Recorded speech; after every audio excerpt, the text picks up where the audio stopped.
Hey there everyone, I'm Don, Professor Goway, and welcome to the GowayPro Travel Tales Podcast.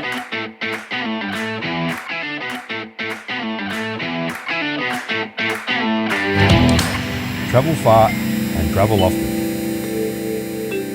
Hello everyone, welcome to the GowayPro Travel Tales Podcast. Today we're doing another session of before and after. The one we did earlier was with Radesh, our Canadian National Sales Manager, and he was heading off to Thailand. He'd never been before, so we asked him about his expectations for that. And he just got back when we were recording this. He actually got back last week, I think, didn't he? I think so, yes. Yeah, last week. Yep. So we're going to do the after with him shortly. Yep. But as we're recording this, I'm speaking to Ian Smyth, our US National Sales Manager, and he's off on a fam. Lucky dog he is. And he's going to Kenya. Yes. So we're going to do the same thing with Ian, the before and the after expectations, because Ian has not been to Kenya. Yep. So have you been? Okay. Hello, Ian. How are you? Good. How are you? All right. Sorry, Ian and I, we've both been traveling a lot Yes. lately, Ian more so than I. So just on, last we saw each other was actually for the Africa Roadshow. Yep. Which The is 55th Roadshow. 55th, sorry, Yep. not Africa's upcoming. Yep. See, this is our life at the moment, bit busy. Yep. Yeah, the 55th, which we did through Chicago, New York, Fort Lauderdale, and Los Angeles. Yes. There you go, got that right. And at the end of all that run, that was in a week, you were then flying back to Toronto, where you live, and then turning around and going back to Alaska for a sales conference, I believe. That's right. Yeah. I went to Alaska, so back for 2 nights. You're back for the weekend, 2 basically. nights, yeah. Basically dumped the luggage, rinse and repeat. And then I was in Alaska for 3 days, and we did a conference there. On a boat, on a cruise? No, at a hotel. Oh, at a hotel. At a hotel Oh, you did a right cruise. downtown Anchorage. Okay. Mind you, we had some evening events where they really wanted you to get the flavor of Alaska. I mean, Alaska's so vast. Oh, Alaska's beautiful, man. It is beautiful, absolutely. And I've had the opportunity to spend more time in Alaska before. I went up to Fairbanks. Is that when you were working for the cruise company? When the Norwegian? we didn't do a cruise. We did an entire land tour because we sold those at the cruise line. So that got me up to Fairbanks, and I fell in love with Alaska. Oh, it's beautiful. I want to go back. I was up there when I was a guide. You know what? It's and I thought, okay, maybe, do I really need to go to Alaska in my life, right? Having been, I came back and I said, oh my God, this is a magical place. That's how I felt. No, I agree. I flew up there. When I was overlanding, we will get to Kenya. Don't worry. Alaska to Kenya. Talk about chalk and cheese. Yeah. No, I flew up to start my trips there. I was leading a trip from Alaska down to Panama City was the route we were doing. Wow. And I had no expectations of Alaska, knew nothing really about it other than it's one of the states of the US. Flew in into Anchorage, and I remember we went to this, I guess what would be an Airbnb was the hostel. And it was summertime, so they had the blackout curtains because the sun rarely sets so late. Very limited, yep. And I crashed that night. I was meeting my other drivers the next day, and I remember distinctly crawled into bed, and I was sharing this room with, I think, a First Nations gentleman who was sound asleep. I think he was a miner or something, and he snored all night. That was my first introduction. Oh, my God. Anyway, we drove around Alaska, and I was just complete with... This is actually a very good segue. With no expectations for what to expect from Alaska, I was completely blown away as we traveled around it. So let's actually segue to our subject of point. Kenya. What are your expectations? Have you been to Africa at all before? Well, you've been to Ghana, of course. I've been to Ghana. I've been to Egypt. Oh, okay. So up until Ghana, what do they call it? Sub-Saharan Africa. Right. Yeah. So Ghana was my first Sub-Saharan Africa experience, which was phenomenal, which we talked about. And you need to check out our podcast about Ghana because oh my God, Ian came back as a changed man. A changed man. For his trip to Ghana. Right. So thinking about Ghana and thinking about Kenya and Alaska, I'm of the same mindset where, okay, I've looked at the itinerary. I know we're going to go to Nairobi, and I know that Nairobi is a bustling metropolis, and we're going to experience a major city in Africa. That I'm looking forward to. But then, of course, the rest of the itinerary is conservation. Oh my God. Conservancies. Thank you. Yes. So there's conservancies. There is, of course, game drives, right? So I think it's going to be incredible in terms of Nairobi and then conservancies and, the opportunity to walk amongst the wildlife. I mean, so I guess with Egypt and Ghana now, Egypt, everyone is well aware that it's really history, pharaohs, that type of thing, so ruins. Yep. Ghana, from our conversation, was more cultural. Definitely more cultural. However, we did see baboons on the side of the road, which was neat. And we did see some animals. But Ghana, of course, is much more heavily focused on the culture. The history, the story of Ghana, in the slave trade for 200 plus years, etc.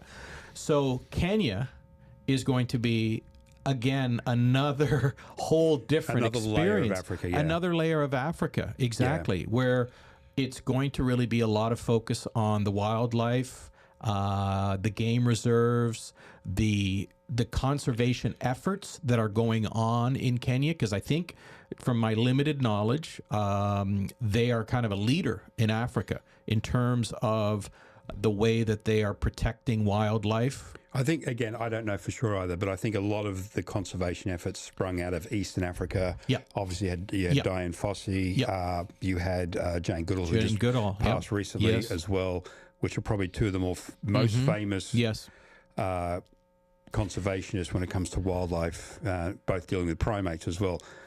Southern Africa is also very proactive, but I think you're correct in, I think, the germ of conservation sprouted from Eastern Africa. Yeah, so much of a story there, so much of a regard for protecting the environment, protecting the animals that they have. So in thinking about this, Don, I have a feeling I'm going to come back and want to go to Botswana. Oh, yeah. You just recently did that as well. I was technically in... We did a family trip. We were technically in Botswana. I wouldn't say we saw. I have seen Botswana before in the past, but our recent trip was South Africa, Botswana, Zambia, and Zimbabwe. Yes, but so the Bots, Zim, and Zam were Victoria Falls, which again is not truly representative of those respective countries. Right. So I think while this, of course, again is Africa, it's going to be totally different. Is it just Kenya? Just Kenya. Okay. So we are doing, 10 days? So we were just with Moira, who was our past VP of Africa, who sort of got this underway in her past duties. She's now looking after Asia. She mentioned she was just tying off the itinerary. Do you know the itinerary as it stands now? Like you mentioned Nairobi. Yep. Do you know what else you're doing? I do. Is it with you? I've kind of written it down. Okay. So I do have some notes. You're going to help me with some of these pronunciations, right? So Olpejeta. Olpejeta. That one I don't know. Oh, okay. Where's that? Oh, it's your handwriting. Is it my handwriting? My scribble. Olpejeta. I don't know that one. Okay. So that is apparently home to the last two northern white rhinos. Oh, really? Okay. So that's going to be a highlight. Yeah, that's going to be a highlight. I'm looking forward to that. Mount Kenya area we're going to, of course, Masai Mara. Where else? The Mara area of Nobushi. Yep. So that's kind of so it's going to be a real good flavor of, again, as I say, starting in Nairobi, which I think, everybody obviously does based on air. Yeah. But then getting into the culture and the wildlife, the conservancy, all that kind of I think aspect. You'll enjoy it for the obvious reasons. It's East Africa, it's Kenya. Like it's one of these countries that are out there, sort of, the Peru, Italy's, they just, they name themselves. Yeah, they have a brand, don't they? They have a brand. They have the perfect wording. They have a brand. But what I think is key to your itinerary, the fact you're doing conservancies and maybe some private game reserves. I'm not sure if you are. What I learnt on my recent trip to South Africa, because I often had conversations with some of our partners, and they'd say, conservancy this, private game reserve that, national park that. And I could never really get my head around what the differences were, but I've since learned. And what I've learned is this, that a national park is exactly that. It's a national park open to everyone. Right. And a conservancy and a private game reserve is in its name. It's private land. It's a reserve for animals, which you pay to enter. Like, a national park, you pay to enter as well. Yep. But they're generally a little more expensive, more exclusive to a degree, as conservancies, similar setup. And what I've found is we did Kapama in Southern Africa, in the Greater Kruger, private. And the experience was awesome. Like, from a wildlife point of view, you can get blown away. Like, you saw the baboons in Ghana. Yeah. Awesome. Yeah. But when you are literally 2 feet from lions, or hopefully leopards, or hopefully cheetahs, elephants, giraffe, it's another, like, I know zoos are not a thing anymore, and rightfully so, but you could get close to animals in that environment. But there's something so much different about seeing any wild animal in the wild, in its natural environment. But what you'll find with your experiences here, it'll be so much more relaxed and tranquil, because you're not fighting to see these animals with 50 other vehicles, which is what will happen at times in a national park. Right. And we had that experience. We went to Chobe National Park, saw a pride of lions, and there were like 15 vehicles around it, whereas in Kapama, by their rules, 2 vehicles only, and you had a certain amount of time, then you left. And it was just such a better experience. Yeah, I think that's one of the things in sort of reading up on the itinerary, that you're going to get a really up close and personal experience. So, harken back to my Ghana experience, right? Again, talk about chalk and cheese. Going to a slave castle. People told me ahead of time, it's going to be moving, it's going to be emotional. And I'm like, okay, we'll see, right? And I was completely unprepared for the emotions that it stirred. I honestly believe, I mean, talk about the other side of the coin. I think this is going to be very similar. And much to what you just said, seeing the animals in their own environment, what a privilege. What a privilege that will be to sort of creep in on them, in a kind of a, not a touristy way, but almost in a privilege to see them in their natural environment and their habitat, doing what they've done for thousands of years, right? Yeah, no, I agree. It's like, through my life, and you're very much the same in that we've traveled extensively ourselves. And my wife has as well. And our boys, we went with a family and some friends from Australia, actually. And our boys have been spoiled. They've been exposed to the world of travel. And I've had some amazing experiences, but we all came back from this particular trip. And again, it was South Africa, but I'm sure a lot of the experiences you'll have will be very, very similar. It was life-changing for us at our older age, and sort of jaded view on certain things. Yeah, and it was so simple in that it was seeing lions 2 feet from you, or the sunsets or the sunrises. That's another thing, yes. Or just like some of the most memorable things for us were the sundowners, which, for those who may not know, is I've heard about them. Or the sun uppers, as we often did. So you'll do your game drives in the morning and late evening or early evening, because that's when it's cooler, when the animals are out. So as they drive you around, they'll pull over in a safe spot, and they'll serve you in the morning coffee, tea, some pastries, that type of thing. And in the evening, it's a sundowner, the famous sundowners, where you have cocktails as the sun goes down in the African savannah, again, safe areas. And it's simple, but it's unbelievably emotional, spiritual, whatever.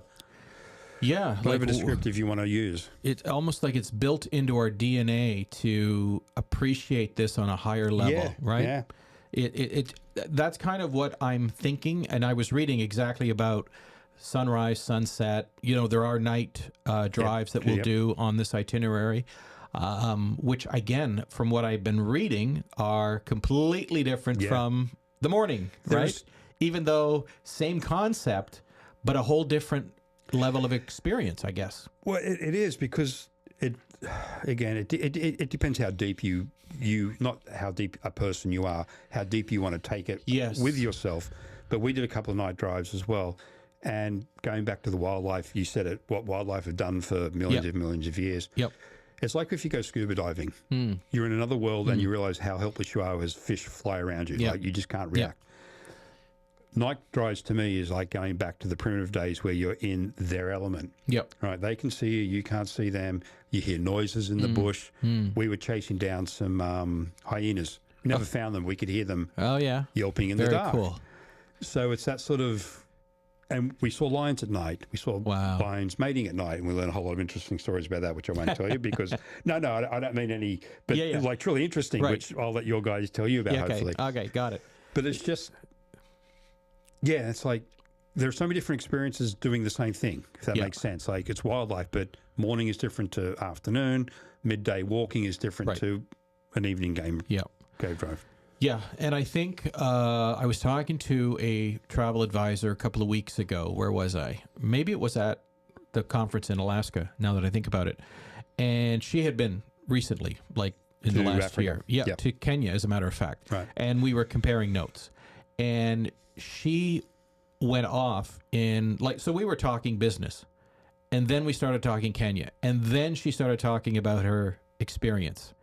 And it was like a different person.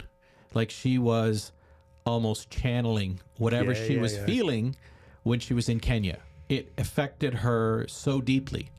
And just hearing her talk, I was getting goosebumps. You know, because she was so incredibly struck by the story of Kenya, the culture, and the memories that she came back with. So different from going to, I don't know, a park, a theme park, right? You have a sort of it's like, okay, we're going to get through this or whatever, because you're dealing with all sorts of, the stresses and, lineups, etc.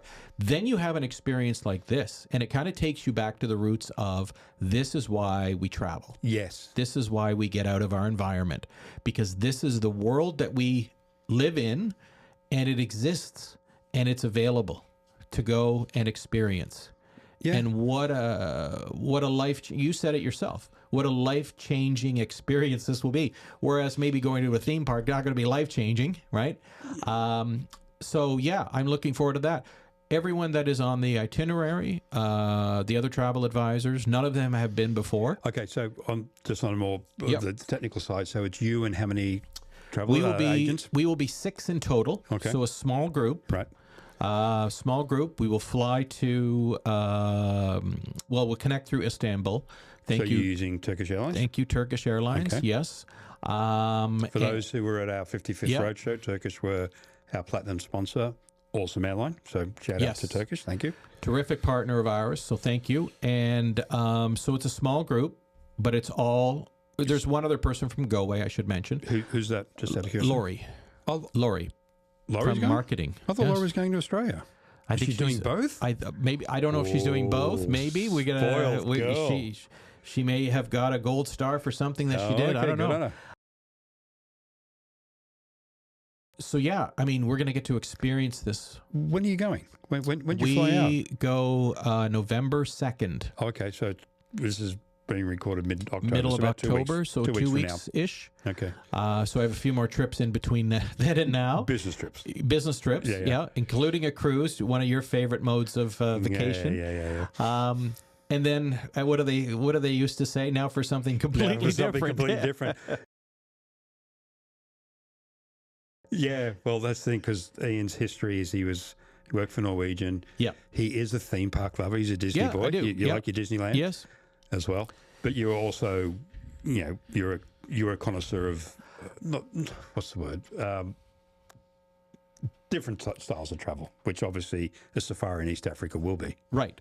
I am open to a different experience, because I know I'm not going to do a safari every year, right? No. Or every other year. Yeah. I wouldn't say it's a once in a lifetime. Well, it is for a lot of people, for obvious reasons. I think if you're in the industry, it can be more than a once in a lifetime. But even still, it's not something you will. Put this way, how many cruises have you been on Lost count, right? At infant, yeah. Right, lost count. Whereas, again, this is... Yeah. I was surprised you hadn't been to this part of Africa before when you said never. You hadn't, yeah. No, never been. So, yeah, I think that while I'm there, it's going to be one of those experiences where we just want to savor every single experience. And I should tell you, the accommodations are not too shabby. No, they will be pretty nice. No, we're being very well accommodated throughout the tour, even though some of them are camps. They're luxury camps, right? There's camping in Africa, which I did as a guide. And then there's... Right, where you experience... You're camping in Africa. Yeah. Right, camping 2025, right? Yeah. For your typical North American. So I think, I mean, even just that, I'm excited about the fact that, okay, we'll be camping in whatever reserve or conservancy, and then waking up to the sounds. And so I've done Costa Rica many times. And I mean, I remember many times we'd be at hotels in, some deep, dark parts of Costa Rica. Yeah. And that, of course, comes alive in the morning. So this will be another kind of experience completely different from that's everything else. This is the other thing, too, about Africa is that the accommodation when you're on safari, obviously not in the big cities, can be anything from basic rustic camping, which is still available. You can still overland through Africa, which is still where it's probably only running now, overlanding, up to the 5-star lodges. But the tented camps are beautiful. And just as throw an experience at you, and we'll sort of wrap up here, is that we were very well looked after at Kapama. We're in Kurula, which is their 5-star option, luxury you cannot believe. And then we stayed in a more moderate, let's say, in Chobe National Park. It was a tented camp.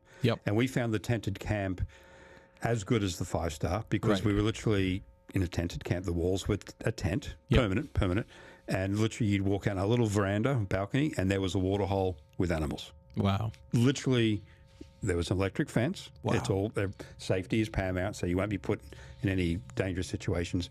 But we came back from an evening game drive, had dinner, we were falling asleep, and we heard this noise. And it snapped us all awake. We ran out onto our balcony and we saw some animals in the dark, down the elephant and stuff like that. We found out the next day there were lions that had come in to the water hole and they had a fight. And by the time we got up and got outside, they'd scampered off. But their roars and stuff, which we're not attuned to, right, just snapped us awake. And that was one of the memories. Like, we actually didn't see them, but just the noise.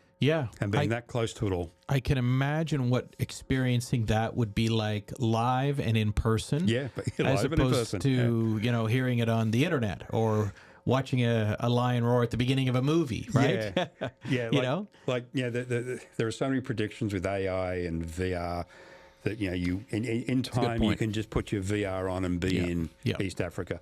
But I swear to you, well, you know this, you've traveled enough to appreciate it, but it'll be in your face literally that there is nothing like being in person anywhere in the world, looking at the Eiffel Tower. But more so when it comes to outdoor interactions and particularly with East Africa and the wildlife. And we didn't even mention the Maasai that you'll probably visit as well. Right. It's on here. I'm sure it is. And I think, you correct me if I'm wrong, but November is, from what I hear, a good time to go in terms of migration. You're talking about the migration. Right. So there were 2 points for my statement. There's the Maasai warriors themselves, as in the tribal people, which I'm sure you'll have an interaction with. And then there's the migration. Yes, put it this way, the migration is a good time any time because the migration is a continuous circle that runs through northern Kenya, Maasai, Mara area, and then into Tanzania. Gotcha. And it's in Tanzania where you see, I think, the big famous crossings of the wildebeest. I think it's in Tanzania from memory. But no matter where you pick up the migration in its cycle, you will see amazing sights. So, good. Take your camera, which I'm sure you will. Yes, I will. And video. And just the other thing, I guess, that I will mention from what I've been told, November is a good time to go in terms of crowds. Yes. I mean, think of, the more contemporary destinations such as Italy. You want to tell people to go to Italy in sort of October, November, Yeah. and then March, April are good times. Same is true, I guess, for Kenya.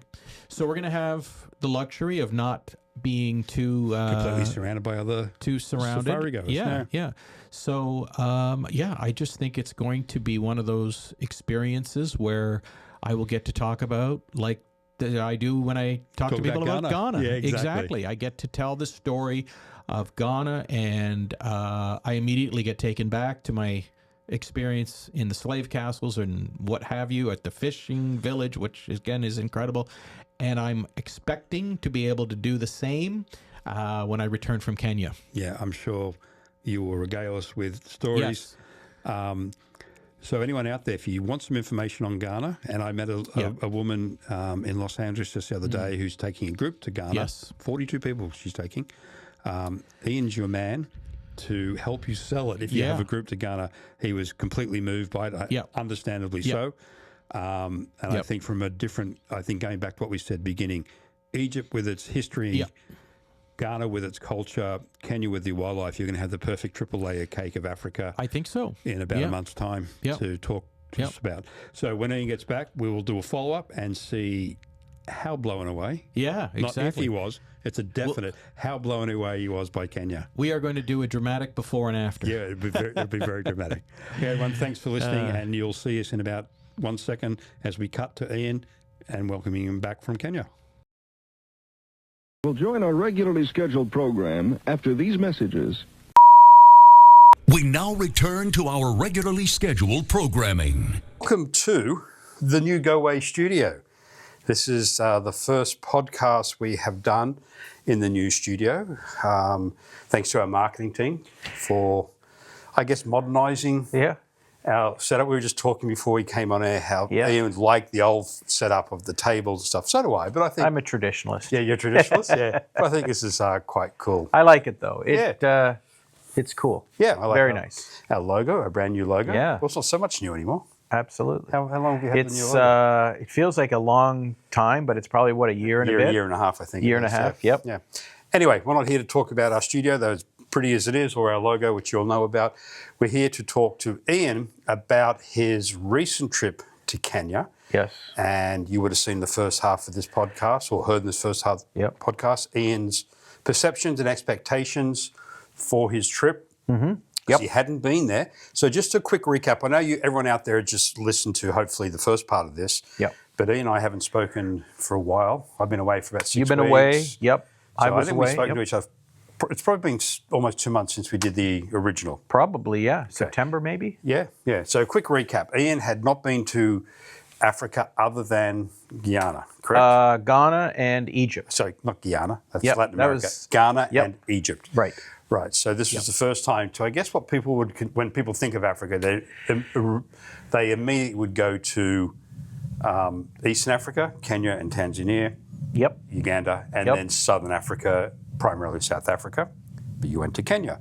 So we won't dwell on what it was because you've just said that, told us about it in the previous recording. So have you come back as changed as you were from your return from Ghana? From Ghana. Because that one impacted you quite heavily. Yeah, Ghana was... Did Kenya have the same oomph to it?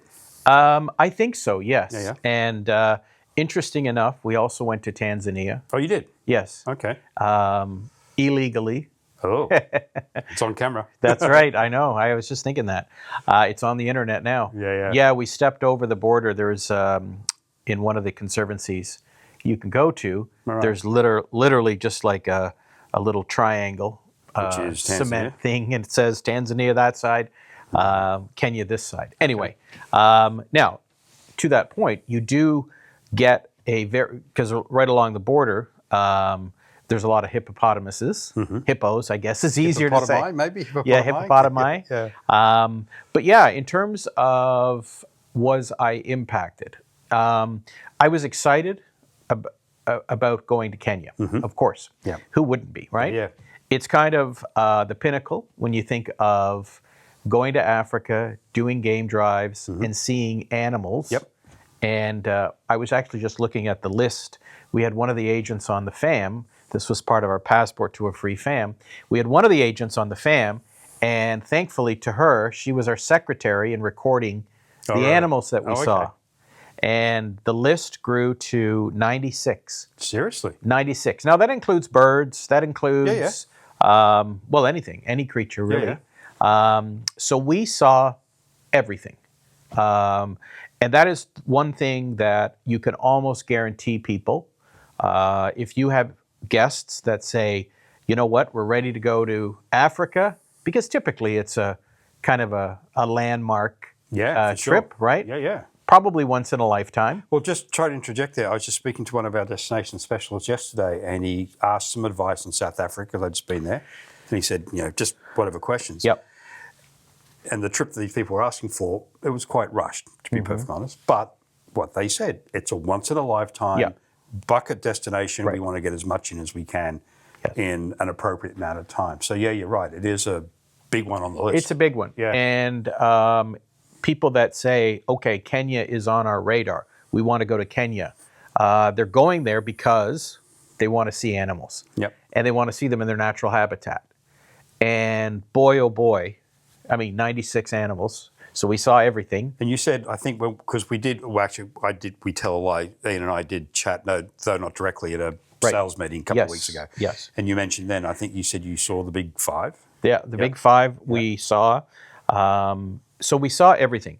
And I think having returned from Kenya, I can now see why people put that on their list when they say, Don, I want to go to Africa and I want to experience Africa. You really do get that opportunity in Kenya. The focus is game drives. Yeah. It's the focus is on the national parks, the conservancies. However, there's also the city of Nairobi, which we had an opportunity to go into. We had dinner one evening in Nairobi, which is kind of cool because it's a hustling, bustling city. Unlike Ghana, it doesn't have the same sort of, I don't know if it's chaotic feel. Yeah, it has a more Western. Which one? Nairobi. Sorry. Oh, yeah. Right. Okay. Yeah. But we had an amazing time in Nairobi. So incredible accommodations, incredible. Yeah, you mentioned that was one of the, not taking away from the wildlife or the culture, but this one thing Africa's also known for and sought after is because, I don't think you should build a trip purely around accommodation, but I think Africa, it becomes a much bigger part of a trip because not so much in the cities. Yeah. It's really what is available in the bush, either in its rustic charm or in its luxurious appointment. Yeah? Correct. And I think what they do very well in Kenya, Don, is they work at trying to incorporate the accommodations, the hotel, the tent camp, whatever you're at, into the environment. Yes. They do an amazing job at that. Yeah, they make you feel as if you're out there with the animals, safely, of course. Yes. Yeah, so it's not big walled hotels and stuff. It's even a lodge to the tented camps is it makes you feel as if the savannas are at your doorstep, which they generally are. They do an amazing job. Who did you stay with? Was there one chain of hotels or lodges we sort of ran the gamut. We were at a Fairmont at one point in the northern part of Kenya, which was northern part of Kenya is interesting, where you're up near the northern part of Kenya, which is a different sort of topography than the south. We had amazing views. We were at the Fairmont there. Another hotel that I must make a note of was the Mara Plains Hotel. I think it's one you mentioned when we were chatting. Yes. That was an incredible tent camp. I sent a picture to a friend of mine, and he sent back a comment from me taking a picture inside the tent camp. And he said, it looks like you're Dr. Jones in Indiana Jones. Indiana Jones, right. And I thought, oh my God, that is perfect. It had that kind of, what is it, 1930s kind Well, of feel, it- Indiana Jones? Yeah, this word's becoming a bad word, but colonial vibe, I guess, too. Colonial vibe. Yeah. The Great White Hunter feel. Maybe a little bit of that. Yeah. So I'm in a tent camp at Mara Plains, and the river is probably 10, 15 feet away from me. And in it were a family of hippos. Oh, okay. And they hung out there the whole time I was there. As hippos do. What's that? As hippos do. As hippos they do. Like just to hang out in the water. Yeah, yeah. Thank God they were hanging out there and not anywhere else. Yeah. But yeah, so I went back to my cabin, my tent camp at night, literally a tent. And you get into this incredible bed. Was this one of the, because there are different choices of tented camps. You can go from the rustic, which is still very, very comfortable, up to the luxurious. What was yours? The Interesting more high-end one? Interesting you say that. Very high end.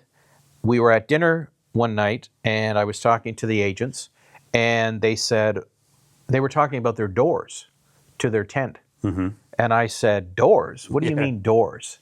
I have a zipper. Oh, you had a zipper? Okay. I had a zipper. So it turns out I was put in what's called the guide tent. Oh, okay. Which is fine, Yeah. right? Didn't bother me. Once I'm in it, it felt incredibly luxurious.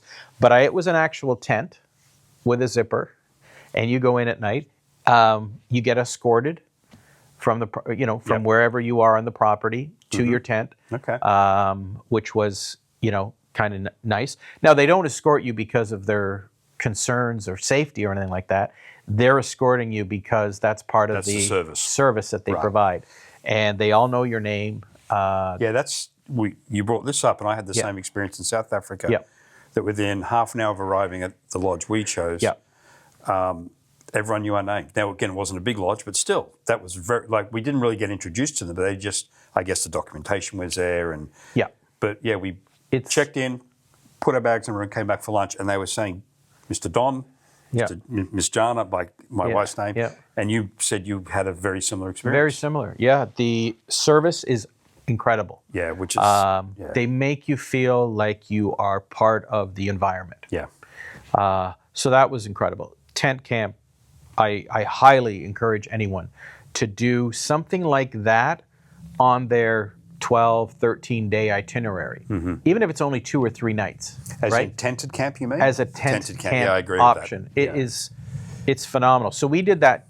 We did that in two locations. One of the other hotels we were at, we had a long day of game drives, which you can't get enough of. Yep. At least the group I was with. They'd have gone 24/7. Really? They enjoyed it? Oh yeah, they loved it. Because again, the general structure, no matter where you are, is early morning game drive, because the animals are up early morning and late afternoon. It's too hot in the middle of the day. Early morning, maybe mid-afternoon or into the evening. And then you have options for other options during the day, but often that's walking safaris. Did you or any of your group do walking safaris? No walking safaris. Okay. Which I learned was it's not as big a deal in Kenya. Okay, interesting. But what I was going to tell you was, so we're at this property. I'll get the name in a sec. And I bought a round of drinks, as I'm known to do. Okay. And I went to the washroom, excused myself. I came back. There were the drinks, but all of my travel agents were gone. And I'm like, where did everybody go? Was it something I said? You lost them already? I lost them already. Something I said, yeah. Something I said. And the bartender came over and he said, oh, they went outside to see the elephants. Ah, okay. So I looked out the window, and probably 20 feet from where I was standing in the bar at the table were a troop of elephants, a parade. Herd. I think it's herd. Herd? Herd of There's so elephants, many different ones that I heard. Exactly. So there they were, probably 8 elephants. Is this during the day or the evening? Evening. This is after dinner, so it's probably 8:30 at night. Okay. And of course, there were all my travel agents standing there with their phones, capturing the moment. And we were not, 20 feet from these elephants at the watering hole, and little babies, mothers, feeding the Babies babies, is- or like young, young- small elephants. Yeah, but still, I prior to going on our trip, actually, it's more in East Africa. You see the elephant orphanages where caretakers We did that. will look after orphan babies. Eventually, they'll be released, but they're just so like any other little baby. They're they like to cause trouble. They're mischievous, and I thought, oh, that's because they're around humans. It maybe brings it out. But when we were in Botswana, we saw the exact same behaviour in the wild. They're just little terrors, like running around, causing trouble, fighting amongst themselves. It's amazing. Yeah, fun to watch, right? Yeah, exactly, yeah. So you realize while you're standing there what an immense privilege that is. Yes. Right? So now, up until that point, we had already seen elephants quite a few times. But in the distance type thing? Kind of in the distance, but there was something different about this experience because it was so, what's the word? Impromptu. Impromptu, natural, I guess. Natural, like organic. Organic. Right? Yeah. There we were standing, it was obviously dark. There's the watering hole, and there maybe a blip. Elephants are smart. They were probably aware that we were there. Oh, no, I right? think they know, but they know, probably know. They're not fussed. But they're not bothered Yeah. because they understand, well, they're safe. They feel very safe, and they do an amazing job of protecting these animals. So that was incredible. Did you get to see lion up close? Yes. Because I'm prompting you on this because you mentioned this, I think, in our chat that you had a couple walk right by your vehicle. And Yeah, we did. That's the amazing thing about the game drives. Yeah. The guides, the drivers, That's where I was leading to the guides because they're incredible. I'll let you say it, but I'll back it up from our They're experience incredible. as well. They're incredible. So probably the most memorable experience with lions was at night. So had we had dinner? No, we hadn't had dinner yet. So we left the hotel. This was actually Mara Plains. We left around 6 o'clock in the vehicle. Now these vehicles are, and you've been in them, they're open. Oh, yep. With sort of theater seating, Yep. right? Yeah, exactly. Theater seating. Which is nice. And we're very comfortable. Lots of And room. What I found, lots of room for God, if you're a crazy photographer like I am. Yep. Lots of room to put all your junk and everything else like that. Yeah. they want you to be very comfortable. There's adapters to charge your phone. Oh, we didn't have that. Oh, that's Okay. It's they're pretty sophisticated. pretty switched on. Yeah. But anyway, we were following this this group of lions, and it was a mother with her young. Interesting enough, one of them was a young lion that had been kicked out of its pride for whatever reason. So it's like teenage years when you say young. Yes, Yeah. And he had now joined this other pride, Okay. and they accepted him. So that's a whole interesting thing yeah. in studying how, animals will, because they said this mother has chased other ones away that have, for whatever reason, this one appealed to her. Was So acceptable. she welcomed him. Yes, she welcomed. Anyway, we're following them, and they are on the hunt.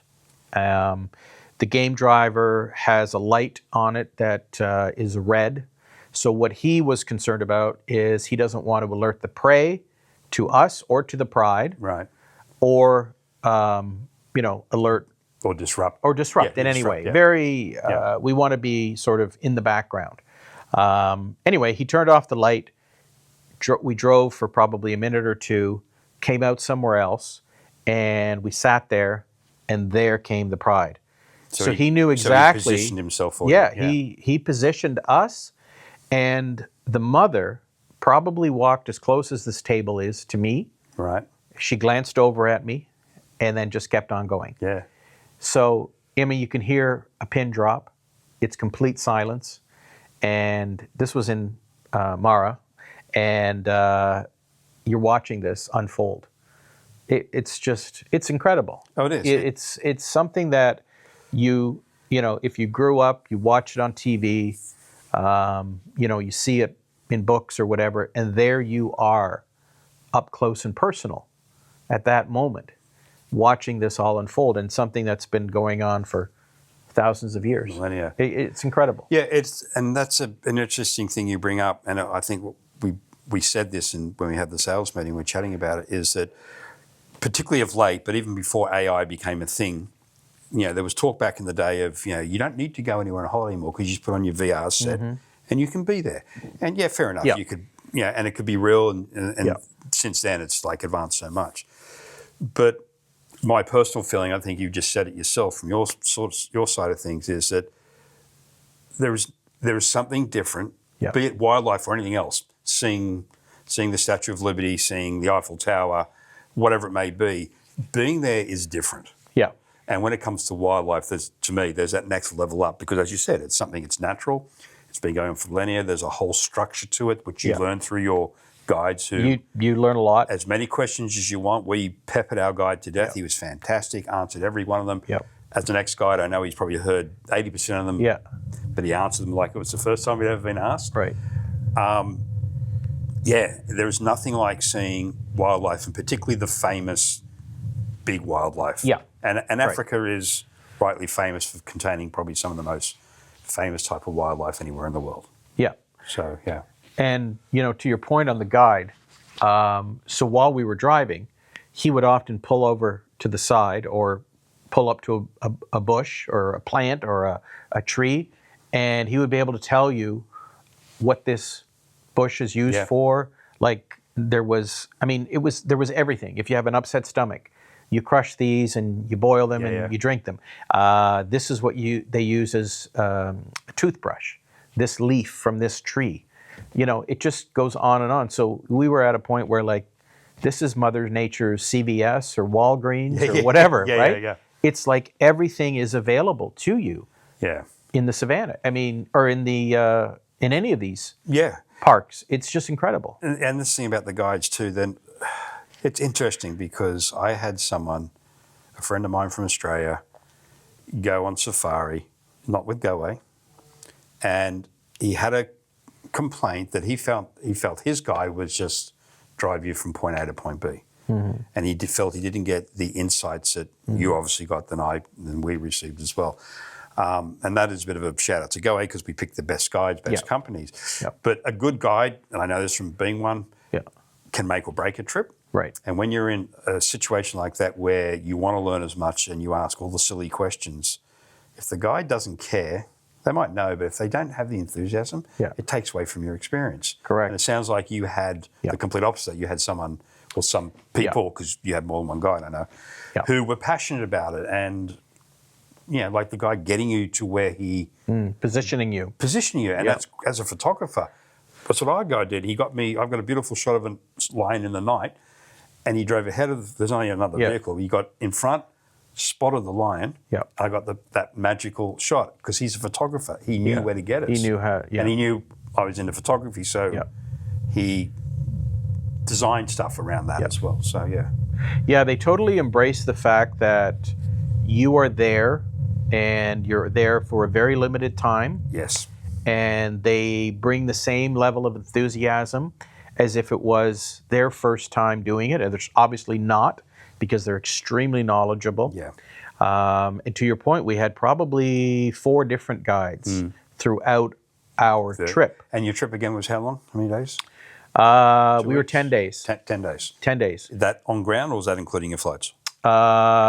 Total was, yes, it was including our flights. Okay, so yes, you're about 8 days on We were ground. 8 days in destination. With your time right? changes, Because we have 2 days that we eat up in the beginning to get there. It's a long way to go. Yeah. Well worth it when you get there. But yeah, the guides were incredible.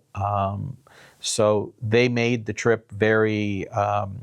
You couldn't help but what is it? The saying you want to learn something new every day. Yeah. We just learned a ton new Every hour, every almost. single day. Yeah. And then we'd come back to the hotel or the lodge, wherever we were, and the cocktails. The cocktails. All the sundowners and The cocktails are amazing. Yeah. Like that's something I didn't expect. I thought, okay, I'll have a glass of wine. No, they want you to have a cocktail because they're all named different things, and it's just. But I'm assuming you did the sundowner when you're out on the game drops as well. Yeah. Yep, where we saw a leopard. Really? Literally, just we parked. Yeah. And the same guy who was extremely knowledgeable about the plants and the foliage and all that is now mixing your drink. Yeah, exactly. Yeah. So you have a gin and tonic. while you're Sorry sitting to there. interrupt. Did you have the driver and spotter, or just the driver? Just a driver. Just the driver. Okay. Yep. We're sitting there having a sundowner. Yeah. Right? Like, Watch the African sunsets. yeah, I mean, pinch yourself kind of a moment. Yeah. Which, to Moira out there, who is our past VP of Africa, she's South African by birth, we always, argue over sunsets around the world. And I've seen some beautiful ones, but I got to give it to her. Africa does have something. I don't know what it is, but Yeah. not every single one, but pretty much all of them are really spectacular in some form or fashion. Yeah. They're very spectacular. And sunrises as well. Of course, yeah. So we did a hot air balloon. Oh, you did? We did a hot air Nice. balloon. And that you do early morning. Yep. So there we were obviously, many mornings we were up anyway. Yeah, yeah. Time Well, difference. you're up early for your game drives. And You were up early for the game moving to the drive. next spot, And we were busy. Yeah. We were not doing what normal people would do. Well, I'm glad you brought that up because I Right. want to make it clear that the sort of 8-9 days you were there, it's not what we Condensed. would normally recommend. No.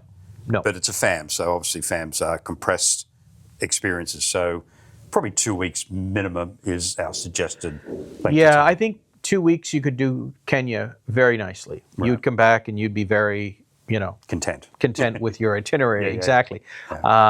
We are travel agents, Yep. so we are used to constantly being on the go. What was I saying? So we did a little break there because next to the studio we have our lunchroom and someone was moving stuff around. So sorry about that little sharp cut there. Ian, you were saying, sorry? Yeah, it wasn't a growl of a lion or something. No, in sorry, the, no. in the distance. I hope not. Yeah. Not next door. But yeah, that so we did the hot air balloon. The hot air ballooning, sorry. Yeah, it was. It was again Magical a sunrise. pinch me moment. Yeah, for right? sure. Like, when are you going to go back to Africa and do a hot air balloon? Well, getting back to Africa, that's going to be the hardest part of it. But again, yeah, you're 100% right. You can hot air balloon anywhere and amazing experiences. But again, Africa, it's one of those classic you started off. It's a classic destination, the continent of Africa, and yeah, when it comes to most people's first thought, it's the wildlife, and therefore, as we discussed, east and southern. But getting above the savannas and looking over the expanse Yeah. is because it's actually some of the best videography Oh yeah. is taken either from drones or aircraft Yeah. or balloons of the masses of wildlife below you in Right. patterns, this type of thing. So Yeah. So we were sailing over, a herd of zebra, Oh, nice. which was kind of cool. How many? Like Oh, 50, there must have been thousands type things. It was Hundreds, hundreds. Yeah, it was hundreds. That's kind of a weird moment too, when you realize you're sailing over this. Yeah. You can't hear anything except for the every once in a while he releases the gas to keep you going. At the end of that, we had a breakfast. So Morning, yeah. you can see it eventually as we come along. You can see them setting up where you you're going to have breakfast. Take photos yourself, or I did. Have you got some? Yep. Because if you can send those to me, I'll sort of overlay it on Oh, absolutely. for the video version of this. Yep. Yeah. And another thing, some of the hotels have a camera in their room. Some of the lodges, right? I haven't experienced that, but I do Yeah. know that some do that. Yep. Yeah. And they're good cameras, high-end cameras. High-end cameras, USB stick. You simply give it to somebody at the end, And they download all and your they download photos. it, email you the pictures. Yeah, I I've heard mean, of all that. Yeah, it's phenomenal. Excellent. So, an incredible experience. One of the assignments for the group was prior to the FAM. There'll be a test at the end. Yes. One of the assignments was to watch Out of Africa, Oh, okay. which, if you know anything about the movie, I will admit I did not watch it when it originally came out way back in I saw 1984. it forever ago, yeah. I mean, it's 40 years ago. This is all based in the 20s, again, back to that colonial Yeah, so it's period, based on the story of this lady named Karen Blixen.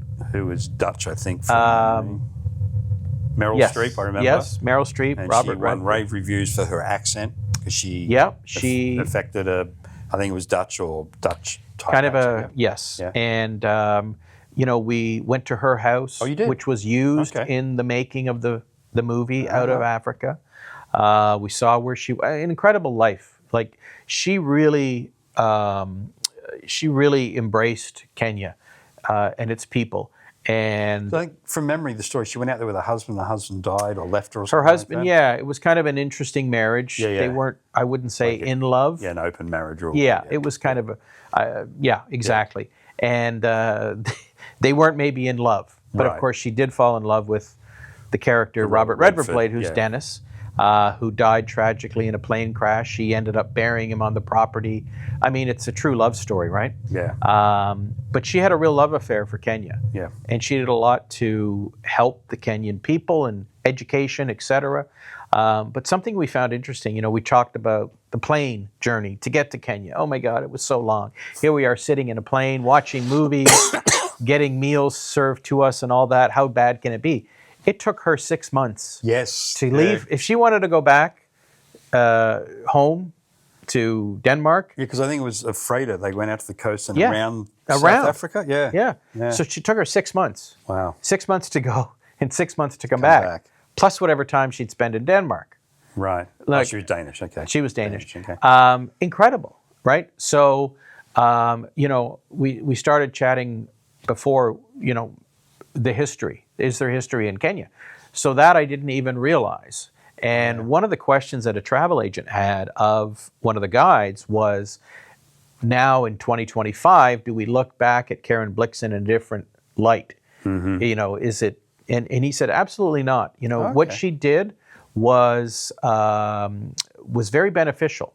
Okay. She helped educate. She created schools for the children. She experimented with a lot of crops. One of her was coffee, which she struggled with. Okay. She provided, a way of life to a lot of people, and she really contributed. So when you travel around Nairobi, you see things named Karen this, Karen Mall.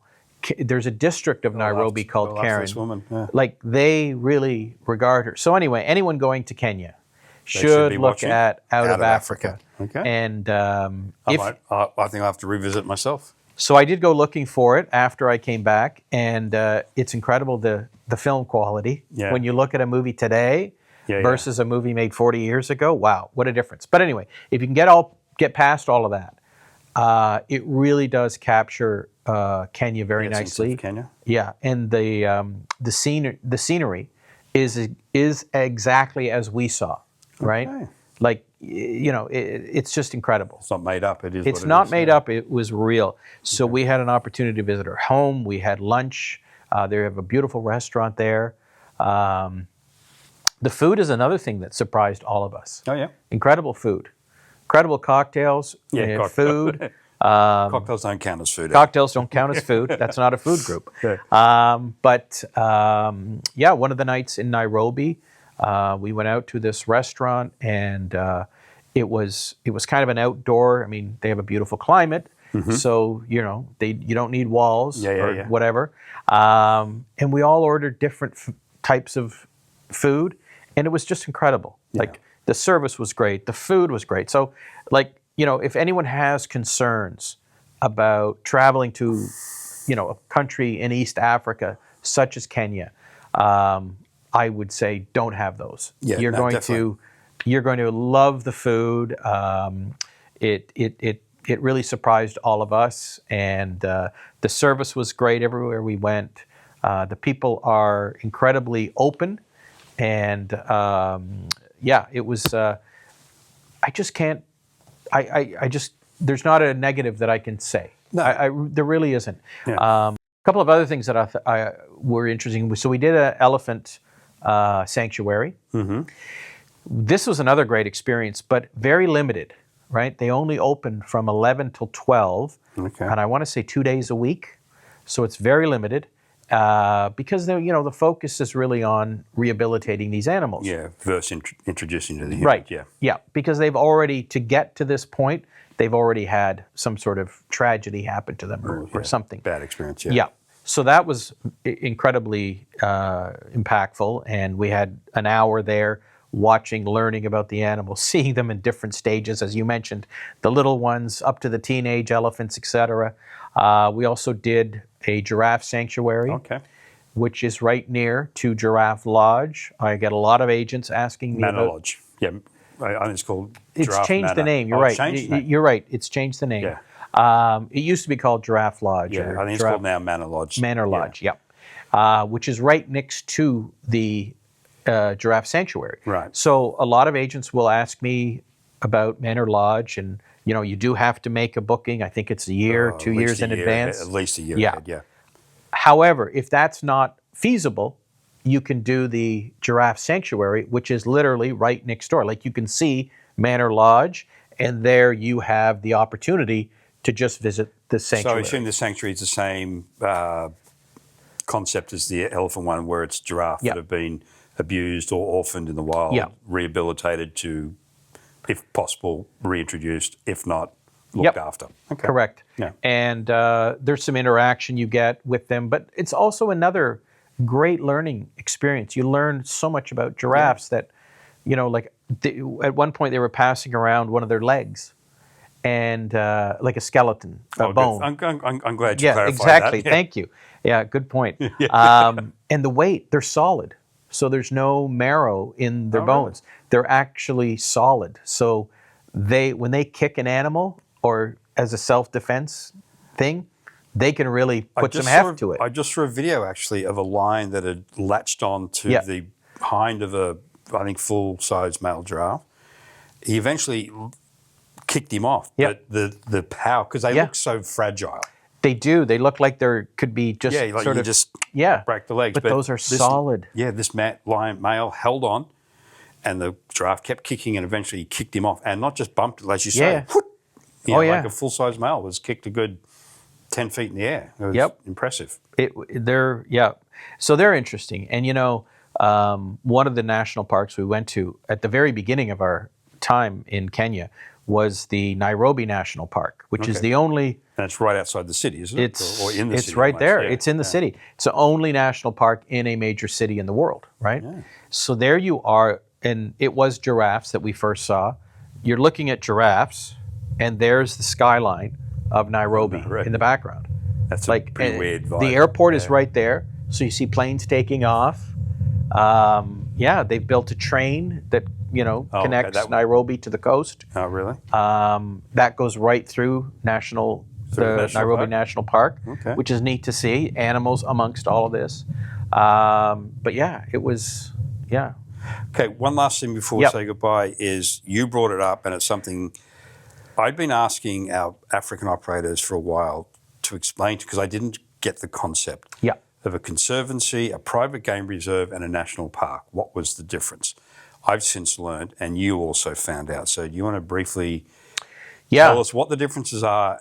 And I think by telling us what the differences are is why you and I both recommend, if you can, private game reserves for correct. So or conservancies. Yeah, the national park, I think, we want to think of it as a something that is being preserved with very strict protocols. Mm-hmm.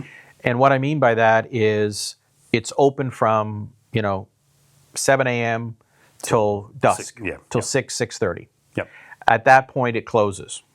Also, a national park, you must stick to the main roads. Yes. So if there is an animal sighting and your game driver, because they're on the radio constantly, right? You probably saw that when you were in Botswana, et cetera.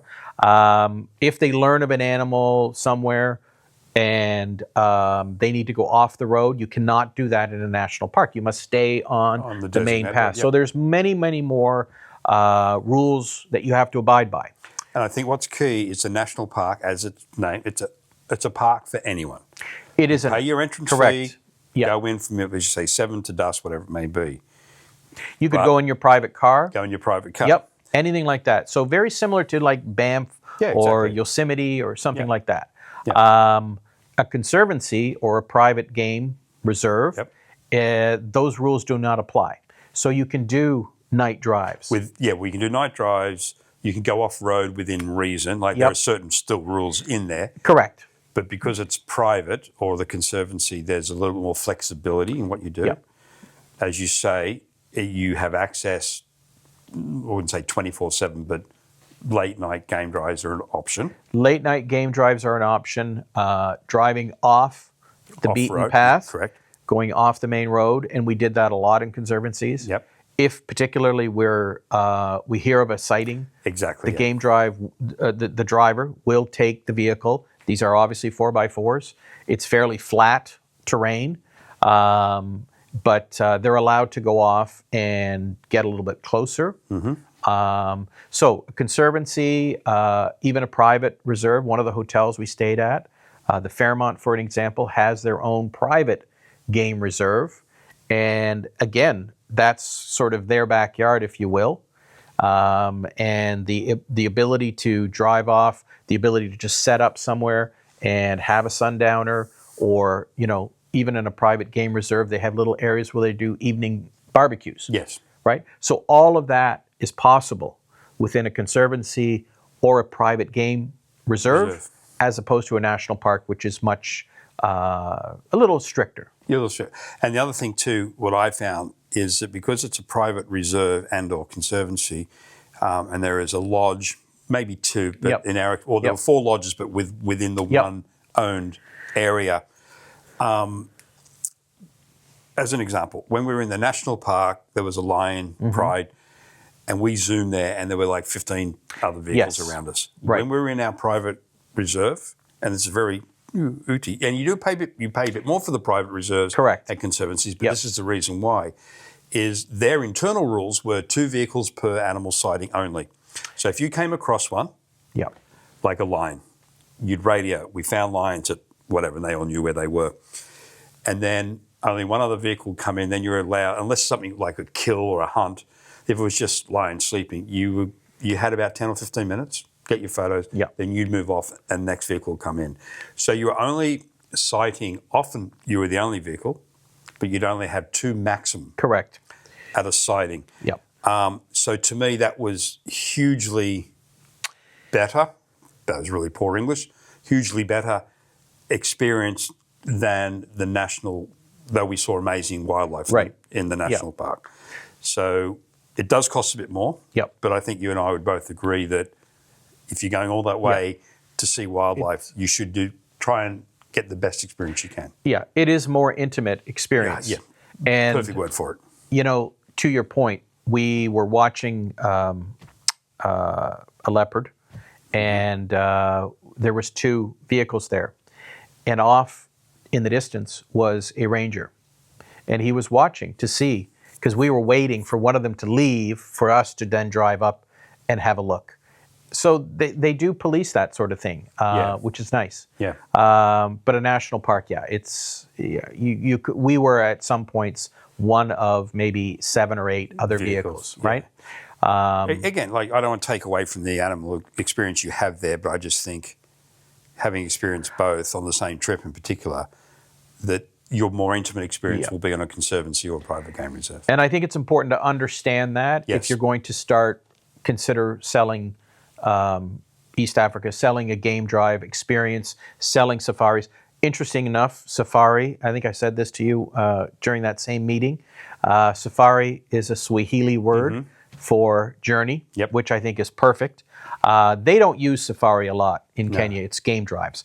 But back to the point. It is important to understand that difference. Personally, I think a little bit of both is ideal. You definitely want to do. You want to see both sides. You want to see both. You definitely want to do the Nairobi National Park. I think you want to be, in that city, unique environment, that unique environment. Exactly. And then you go off to your next hotel or your lodge, which typically will be in a conservancy or even a private reserve, and you get that very different experience. So a little bit of both, but understanding, what experience you'll have in a national park versus a conservancy, that's important. So as you can see, like, Ian's a very well-traveled individual, but he learned a lot of things, as we all do when you travel, but that was one key thing that he and I both picked up on in respect to ways of seeing wildlife. So as Ian says, when you're looking to sell a wildlife experience, a safari or a game drive in anywhere in Africa, you want to be conscious of that when your destination specialist is advising on lodges and whether they're located in or near a national park, or you can't be in the national park. That's the other thing too. The lodges on private game reserves and conservancies are within their specific area. You're waking up in that environment. You're waking up in the environment. Whereas the national park for us was a 25-minute drive into the national park. In and out. Not a big deal, but it's just things to be aware of because your clients may find it a big deal. So keep conscious of that. You've got anything from rustic to 5-star lodges, tented camps, the whole thing. Africa's amazing for that. Yep. Anything you'd like to leave the listening audience with? I would say that my impressions of Kenya and how to sell it have, have really changed since before I went. Incredibly safe. And I know that's a kind of an overused word, but I can't really bring enough point to the fact that wherever we went, it was clean, it was safe. We had no anxiety in terms of. It was comfortable. It was a very comfortable experience from a guest point of view. There wasn't a lot of concern about, I have to be familiar with my surroundings. Maybe if you're sleeping next to a river full of hippopotamuses, you want to be concerned. But in terms of, it was just easy. There was no stress. There was no issues. That's good to hear, safe, clean, great food, not expensive, not. That's important. Exactly. And of course, English widely spoken for those people that are, concerned about that. I just would say it's a premier destination in terms of if you have guests that are interested in experiencing the wildlife, a safari, Africa, etc. I can't think of a better place than Kenya to do it. We have an Odyssey for Kenya, don't we? We do. We have an Odyssey for Kenya, which is one of our guided trips, which is guaranteed departure. So take a look at that on our website at Goway.com. Even taking that itinerary, Don, and using it yourself, to your own guests. Yeah. Maybe the dates don't match on our Odyssey, but we've put a lot of thought into it. So it's kind of a ready-made itinerary if you're looking to promote something. Yeah. Or pop the Odyssey onto your social media. Yeah. People are always looking for content for social media. Maybe you want to get into, being a little bit better known for safaris, and that option, a great way to start, promote our Odyssey or any of our suggested itineraries. Yeah, exactly. So again, as Ian's just outlined, all of Africa, all of Africa we sell for sure, is safe, secure, comfortable, keyword, southern, eastern, northern, Egypt, Morocco, the whole thing, Ghana. It's all easy to do with us. We can customize. We have a groups department. If you have a group out there that want to do this, if you have an individual wanting to join a group, that would be our Odyssey program as well. Again, you've heard it all before, 3-star to 5-star. We can do it all for you and your clients. So I would say that Ghana rocked, Ian. I would say Kenya equally from different points of view. Yeah, totally different experience. Yeah. But both have left me really appreciating what each destination has to offer. There you go. Couldn't finish it off better than that. So on that note, thank you everyone out there for your time. We know you have busy days. We appreciate you listening in, and we will talk to you next time.